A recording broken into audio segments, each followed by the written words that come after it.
welcome or welcome back to my channel. If you're not already subscribed here and you love dolls or anime, then there is something here for you, so be sure to hit that subscribe button.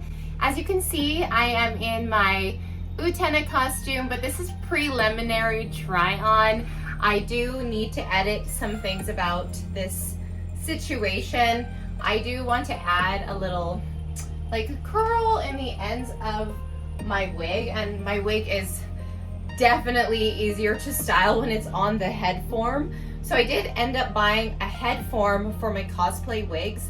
I just kind of got into cosplay recently. I think the first girl that I cosplayed was Natalie Portman's character in the movie Closer. And that was some time ago, and that was just kind of for fun. I also dressed up as, what's her name, from Game of Thrones. She is the dragon princess, the Targaryen girl. I got a cosplay made of her, and I cosplayed her on the beach when I was in Indonesia. But that was before I even really knew that cosplay was a pretty big thing happening on the internet. I just wanted to dress up as those characters. I always loved when Halloween came around, and so I thought that Utena is a wicked and beautiful character to cosplay. I did style the bangs of this wig myself, so I cut this wig and I styled the bangs, but I feel like we could use a little bit of volume on the top. I made these props. These are with foam and clay and paint, and I glued each and every one of these, but I think I put too many. And then I made this piece out of clay with resin, and these out of clay as well. So I do need a little white rose, and I did make the spirally emblem that goes here. This is a pattern that I actually found on Etsy, and my girlfriend, who is incredible at sewing, she sewed the pattern, but I feel like I wish it was just a touch more fitted, maybe here in the arms. And I do love when cosplays look very high quality and professional. I find the ones that you buy on AliExpress, they just don't sometimes have the quality within the fabrics. And so the fabrics that she used are really high quality, so I'm really happy about it. However, I find that some fabrics are pretty thick, they're pretty heavy, and although this is very nice, I kind of think that it would be cool to do more of a stretch fit fabric that is maybe even shiny, so something really thin and a lot more tighter and fitter. But I really do love how this turned out as well. And yes, I do believe that maybe there are too many of these kind of hanging tassels here, so I'm apprehensive to cut any of them off, but I do want to soften up this cosplay so that it doesn't look so costumey. And I feel like these there's too many of these. The piece that I'm missing is the shoes. So I have some socks, and because I want to wear this to a convention or just out and about in public comfortably, I think what I'll do is end up buying some canvas sneakers and just kind of hand sewing or hand gluing fabric to them to kind of look a little bit like they kind of look like bowling loafers. Not really sure what type of shoe they are, but they're really, really cool. This is the prelim try-on of my Utena cosplay. I do like it. However, there are some things that can definitely improve. So I have been holding on to this doll for, I would say, almost 2 years. I'll turn off my heater here. It's pretty cold down here. We are in the basement. And there is some dust marks from when I first bought this case. When I first bought this case, I Windexed it. And there are some dust marks that kind of got left behind with the Windexing. I'm gonna take you with me. So I did install these motion sensor lights, and I do have to wipe some of these marks. These These were wipes from when I Windexed it, and I think the dust kind of just stuck to it. So I did empty this shelving area. My Peaks Woods doll was at the top, and these two girls, we have Lupinus and Quince, who are gonna get unboxed as well. And now have the spot that my limited edition Dollfie Dream Utena Tenjou. Here she is right here. She's been living in this box for quite some time, so. How I obtained this girl was on the Volks USA store. So when I saw on their website that they were releasing this doll, they were releasing her at a certain time in Japan on the Japan website, and they were releasing her in North America on the Volks USA website pretty much the next day at a different time. And so I kind of messed up the time zone because I was like, I'm gonna try and get her from one or the other. So I will try both. I'll try the Japan one first, and then I'll try the USA one. And I kind of missed the mark with the Japan one. So I entered the lottery on the Japanese love their lotteries, I noticed, on the American site, on the Volks USA store. And I won. So I won the option of purchasing this doll. So purchasing this doll was not an option to everyone. In order to make things fair, there was a lottery because they only made a certain amount available.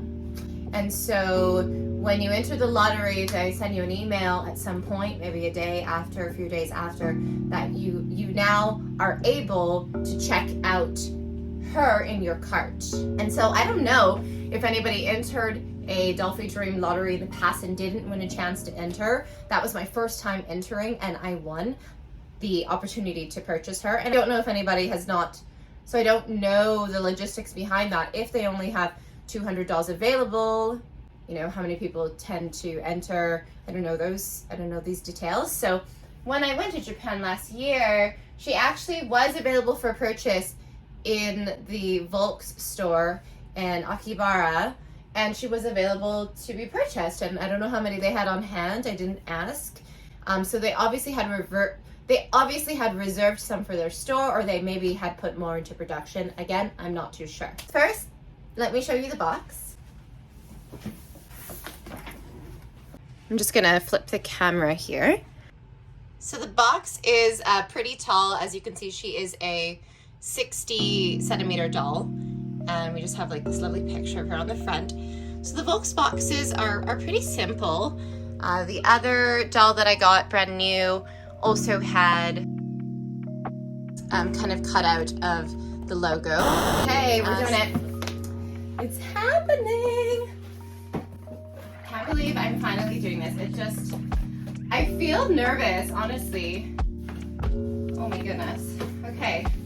So, warning, there is doll nudity. Funny short story, when I first unboxed my Dollfie Dream Toa, and when you take them out of the boxes, they're fully nude, they're not dressed yet.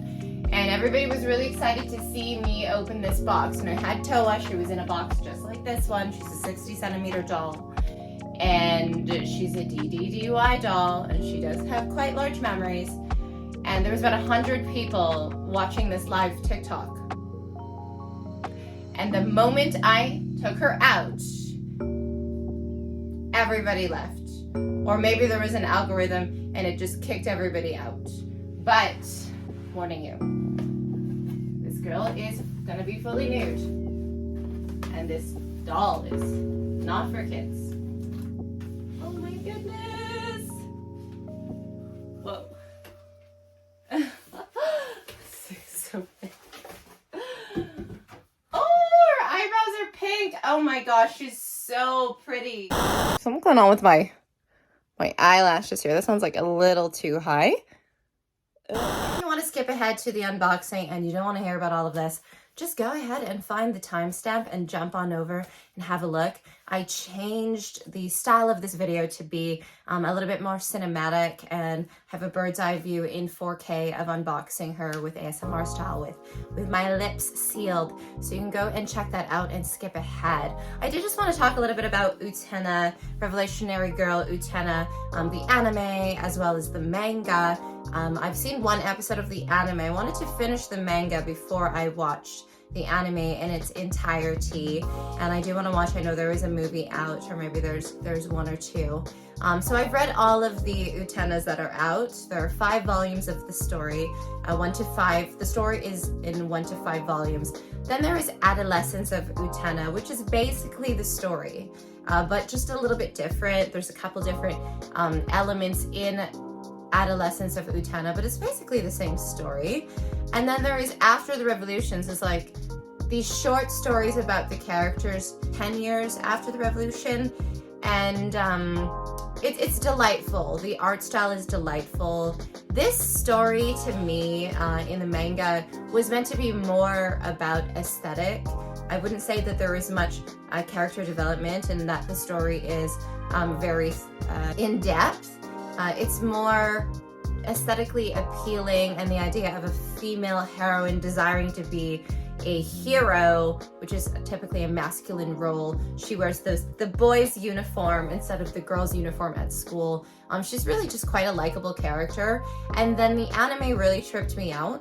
The anime to me kind of looks very psychedelic, like somewhat of an acid trip, if an acid trip looks like that. I don't know.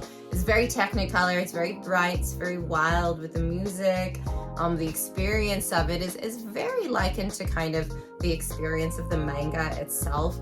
It's quite out of this world, just what happens in it, the storyline.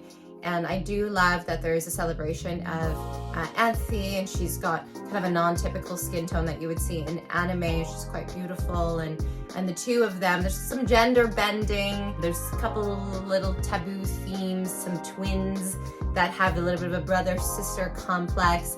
And so there's quite a few things in it that are interesting. The art style is beautiful, and having the volumes in my possession for the art style, but I will say that I probably won't read the mangas again. The storyline is a little bit erratic and chaotic, and a lot of it was just kind of, I don't know if it felt thrown together to me or if it didn't have too much substance.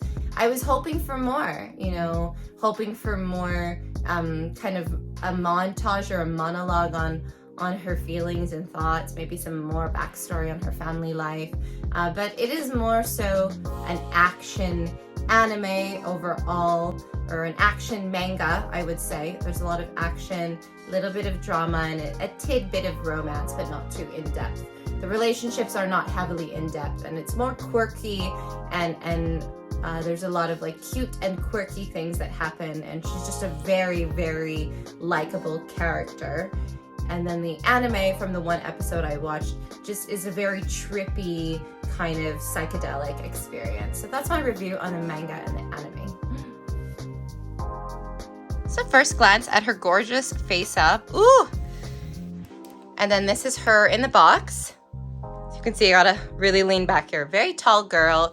She is a standard Dollfie dream. So she's got the 60 centimeter height. I'm like trying to censor her. You already saw her. There's also Dollfie Dream Sister, Dollfie Dream Pretty, which are just a little bit shorter. So they're not quite 1/4 scale. They're just a little bit short. I have a Dollfie Dream Pretty, I believe, or Sister. And then this would be a mini Dollfie Dream, but she's actually on a Imomo doll body. But her head mold is, kind of more of that childish. She is shorter, sorry. So she is a 1/4 scale doll. And this is a 1/3 scale doll. So I have her stand waiting for her. So she's just held in by like something of a bra strap. There's one around her ankles as well. Made in Japan, ages 15 and up. Okay. I wish my parents bought me a doll like that when I was 15. So I've just set her down over there, and then this was behind what held her. So it looks like we've got her authenticity print, which actually I bought a Dollfie Dream sister secondhand, and the seller still had this, and it was kind of like ripped and folded, but she still had this to give me. So very pretty. Oh, can't wait to see her props. We have her outfit in the box and her wig. We've got an additional hand, and it looks like some instructions. Advertisement, which also came with my other Dollfie Dream doll. So this says version 8, and I actually want to see what version the other pamphlet I have has. So when I got Toa, I also got another pamphlet. So this also says version 8, so I wonder when version 9 will be released. I'm curious. I did get Utena a couple years back now, so maybe by now there's already a version 9. Side of this is just like a little kind of, it looks like it's informational mostly. All the different body data and kind of some instructions with assembling the doll all the way down to like the hips, the wrists. So a bunch of different instructions, how to put on the wig, how to change the eyes, the different sizes that they have, and the kind of standard models that are available, and some store locations. And then it looks like some fashion, some marketing fashion on the last page there. Oh, and then the English edition. Oh, there we go. So you have your Japanese and you have your English. If you're learning Japanese, you could cross-reference. Cool. Here is the pamphlet, a little printout, and it has the full-on instructions of, you know, how to get her costume on and kind of the correct way of getting her costume on. Here is the back instructions with the wig.